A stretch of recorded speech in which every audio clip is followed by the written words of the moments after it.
receiver, 4x4 keypad, and RFID are all ways to send commands or data to a microcontroller, but they all work in different ways. When you press a button on the remote control, the IR receiver picks up the infrared light and turns it into a signal that the system can understand.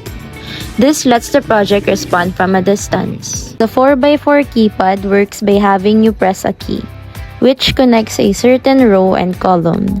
The microcontroller then scans these connections to figure out what you type, so it's great for entering numbers and letters. RFID works wirelessly by sending radio waves. When a tag is brought close to a reader, it sends its ID to the reader. The system then processes the data to do things like unlock doors or keep track of attendance.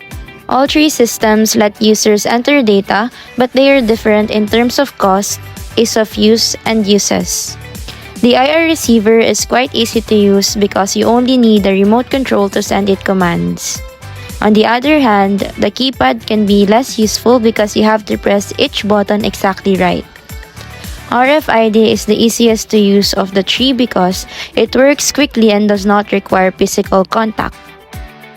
When it comes to price, IR receivers and keypads are usually less expensive than RFID systems, which are more expensive because of the reader and tags. RFID has the most uses of the three, especially in security and access control system. During the third quarter of Robotics 4, we were introduced to three new components: the RFID, the 4x4 keypad, and the IR receiver module. Throughout the quarter, we worked on different activities using these components. Although we successfully completed them all, we encountered many challenges along the way. Mistakes are common, especially in coding and wiring, but we understood that errors are part of the learning process. The first component we worked on was RFID module. Under this component, we completed several activities such as the card UID scanner, access light, attendance checker, and triggered servo lock. Among this, the most challenging was the trigger servo lock. At the beginning, we experienced problems with the servo motor because it did not function properly. We replaced the servo and rechecked all the wiring connections. In another RFID activity, we also encountered coding issues where only 0 appeared in serial monitor, and sometimes the code appeared with delay. Additionally, we had difficulty connecting the Arduino Uno to the computer. We continuously tested, revised our code, and rechecked our wiring until the system finally worked properly. Despite feeling pressure due to limited time, we did not give up and eventually completed all RFID activities successfully. Next, we worked on the 4x4 keypad. We completed two activities: the keypad controlled LED and the password-based door lock system. The first activity was easier because it required fewer components. However, the second activity was more challenging. We faced problems with wirings, such as incorrect pins, connections, broken wires, and not having enough wires, which forced us to borrow from classmates. There were also coding difficulties because the program required multiple functions, making it more complex to understand. Several times, we had to replace wires and restart the connections from the beginning, which caused delays. After many attempts, corrections, and tests, we were able to make the system function correctly. The last component we worked on was the IR receiver module.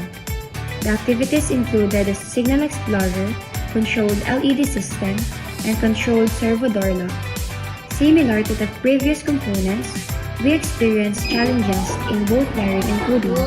One major issue was the servo motor, which did not work properly even after being replaced multiple times. We had to keep searching for a proper functioning servo motor. Through teamwork, patience, and repeated testing, we successfully completed all the required activities. Overall, working on these three components taught us many valuable lessons. We experience frustration, confusion, and pressure, especially when components malfunction or when we could not immediately identify our mistakes. However, these challenges help us learn to slow down, carefully analyze the problem, and understand each component before working on it. We realize the importance of teamwork, patience, and persistence. After multiple revisions, rechecks, and resets, we successfully completed all the activities. Finishing each task gave us a strong sense of relief, happiness, and pride because we never give up and always did our best as a group. We created two activities by integrating components to work together. The first system is an RGB LED that you can control with a keypad and change the brightness off. We built a system that lets you interact with it using a potentiometer, an RGB LED, and a 4x4 keypad. You can choose from 3 colors by pressing the keys 1, 2, or 3. The potentiometer lets you change the brightness and it slowly mixes the colors together until they are white, which makes the transition smooth. We learned how to link and program different modules to make a system that does what we tell it to do.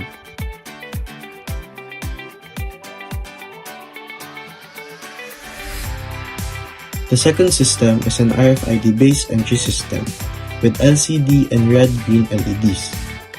When a card is scanned, the system checks if it is registered. If registered, the green LED lights up and the LCD displays the updated count of people who have entered. If not registered, the red LED lights up and the count does not increase. By integrating input modules like the keypad, potentiometer, and RFID sensor with output devices including LEDs and an LCD, we built interactive systems inspired by real-world smart control and access technologies. The RFID door lock access control system is a great way to use RFID technology to easily, quickly, and safely control who can enter certain areas. You don't need a key or a manual lock to get in. Simply scan or tap the RFID tag or card. Arduino microcontrollers handle RFID data and in turn control servo motors to secure or unlock the door. This system prevents unwanted access, reduces lost keys, and eliminates manual entry and tracks who enters. RFID technology finds its way into everyday life, enhancing security and simplifying things in places like homes, businesses, schools, and laboratories. An Arduino Uno calculator with a 4x4 keypad and an I2C LCD is a useful project that shows how Arduino can be used to do simple math. The 4x4 keypad lets the user type in numbers and math problems. The 4x4 keypad is the input device for this project. The user types in numbers and operators. The Arduino Uno takes in data and does the math that needs to be done. The I2C LCD then shows the result, which is clear for both the input and output and uses fewer wires to connect. The Arduino IR remote control system shows how to control devices wirelessly with an IR remote. When you press a button, it sends a signal to the IR receiver. The Arduino reads and processes the signal to do things like turn LEDs on or off. It can send wireless infrared signals to fans, TVs, LEDs, appliances, and other devices to control them. You can also use it to automate simple tasks around the house. Our group's advice to future robotics students is to have resilience and patience. They need it especially in troubleshooting a lot of issues and facing failures and difficulties. They also need to have the ability to collaborate with their groupmates, so tasks become easier to do and they can build a good relationship with each other. Also, they should know how to be accountable for their mistakes in order for them to work effectively. The most important advice that we can give to future students is to have fun. One of the things that push us through 4 semesters is to always laugh and enjoy the subject even if it's too difficult to handle. We started this journey as clueless but curious teenagers, eager to learn how the components work and how to build their own interactive systems. Step by step, we experimented, made mistakes, and discovered new ways to combine different kinds of components. Through teamwork and guidance, we not only gained technical knowledge but also developed problem-solving skills, creativity, and confidence in bringing our ideas to life. We would like to sincerely thank our teacher, Sir Aaron Bauyon, for guiding us and sharing their knowledge. And also, thank you to my group mates for not giving up and for making our journey fun. Because of our teamwork and effort, we were able to get this far. Thank you for watching, and we hope our journey inspires you to explore and create your own robotics projects. It may be hard sometimes, but don't give up. Keep going and believe in what you can achieve. KIT